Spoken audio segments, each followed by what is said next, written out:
Donc je vous rappelle que le dernier scandale, en tout cas qui nous fait réagir, remonte à 2001, que la Grèce rentre à l'époque de justesse, si je puis dire, dans la zone euro, comme on passe en 6e. Les déficits sont là pour normaliser les choses, eh bien l'État grec fait appel à Goldman Sachs. La banque d'affaires fonctionne comme un bon médecin qui transforme le bon cholestérol en mauvais et réciproquement. En tout cas, la dette en liquidité, c'est en fait du rachat de dette avec accès aux liquidités, exactement comme nous pouvons, à titre individuel, nous-mêmes, faire du rachat de crédit. Retour donc sur ces mécanismes qui paraissent quand même ahurissants, qui faisaient croire que la Grèce assainissait ses comptes, alors qu'en fait, elle hypothéquait effectivement son avenir. Elisa Coudray, Stéphane Morel.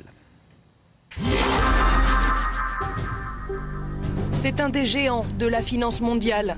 Goldman Sachs, la banque d'affaires la plus puissante de Wall Street, plus de 13 milliards de dollars de bénéfices en 2009.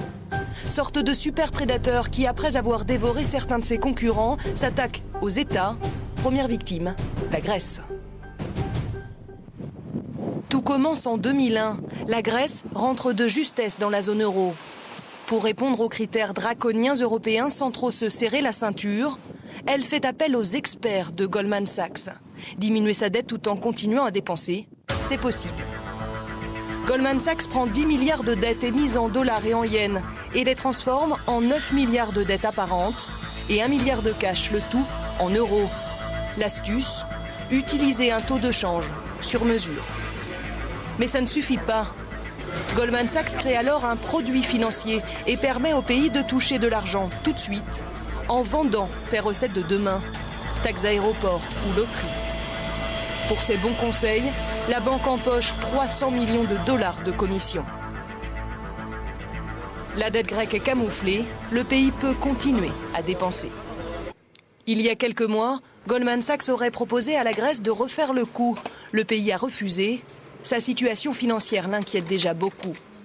Ce que la Grèce ignore, c'est qu'au même moment, la banque américaine parie sur un défaut de paiement d'Athènes en achetant des CDS, sorte d'assurance contre le risque. En clair, Goldman Sachs joue sur tous les tableaux. En achetant massivement ce type de produit, Goldman Sachs a parié en quelque sorte sur la faillite du pays. En tout cas, Goldman Sachs, en achetant des CDS, en se couvrant contre un risque qui était à l'époque considéré comme plus faible, a anticipé le fait que le marché allait se faire peur finalement dans le futur sur la dette grecque. Et c'est vrai que si on achète en juillet un CDS à 100 points de base, donc à 1%, et qu'on le revendait aujourd'hui, le prix de mon assurance a quasiment plus que triplé. Et donc j'ai triplé mon investissement de couverture et donc j'ai fait une assez forte plus-value. Goldman Sachs, ou l'art de gagner à tous les coups. Comme banque conseil, elle pousse au crime. Comme banque de marché, elle en profite. Ce genre de banque gagne beaucoup d'argent quand les marchés sont instables. Plus les marchés évoluent à la hausse ou à la baisse de manière violente, plus ils peuvent prendre des paris extrêmement forts, et notamment en s'endettant, donc en n'étant pas obligés de dépenser leur propre argent. Non seulement ils jouent avec leur propre argent, mais en plus avec l'argent des autres. Et plus le marché est instable, plus les paris rapportent cher. La crise est toujours une opportunité incroyable pour les fonds spéculatifs, pour les grandes banques d'affaires. C'est dans ces moments-là qu'elles gagnent le plus d'argent. D'autant que depuis la crise financière, les banques ont un sentiment d'impunité.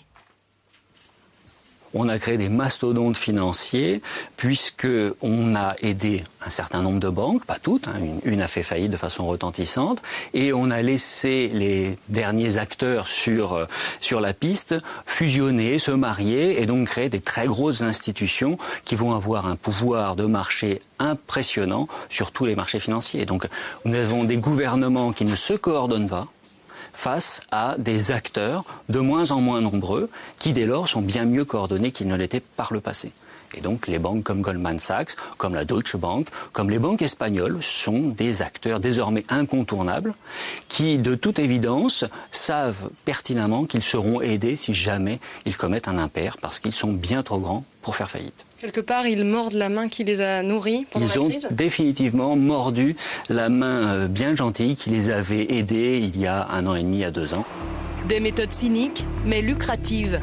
En 2009, aux États-Unis, les salariés du secteur financier auront empoché près de 145 milliards de dollars de rémunération.